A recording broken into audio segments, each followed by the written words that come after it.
C'est l'heure de retrouver Fanny Agostini. Bonjour Fanny. Bonjour Mathieu.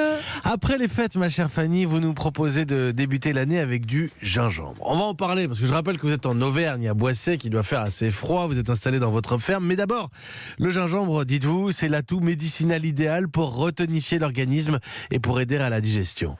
C'est sûr que suite aux fêtes copieuses et arrosées, je ne sais pas si ça a été le cas chez vous, mais ça a été le cas chez moi en tout cas. Vous devinez juste. Et puis derrière, on enchaîne avec quoi? Avec la galette des rois. Alors, pour rester dans la compétition d'un point de vue digestif, il y a parmi les astuces les plus plébiscitées, le gingembre, effectivement, en infusion avec un petit peu de miel et de citron. C'est le cocktail parfait pour se remettre dans l'axe et pour bien commencer l'année. Mais la question que je me suis posée ici en Auvergne à Boissey, Mathieu, c'est comment s'affranchir du poids en carbone associé à la consommation de gingembre, étant donné que le gingembre vient dans 100% des cas de très loin. Oui, parce que le gingembre ne pousse que dans les pays tropicaux, c'est bien ça? Oui, Asie du Sud-Est principalement, l'Inde et la Chine représentent la moitié de la production mondiale.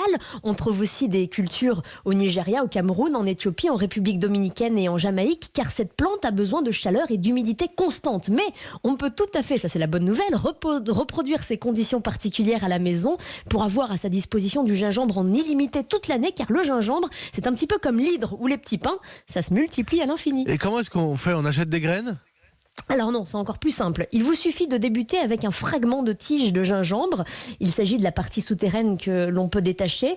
On détache une branche ramifiée pour la mettre en pot, le bourgeon vers le haut en laissant légèrement dépasser de la terre. La terre qui doit rester humide en permanence, je précise. Et à partir de là, il faut un petit peu de patience car cette tige de gingembre va mettre en moyenne 9 à 10 mois pour arriver à maturité et être consommable. Et cerise sur le gâteau, vous allez pouvoir découvrir la plante associée, la plante qui va venir la surplomber, cette tige.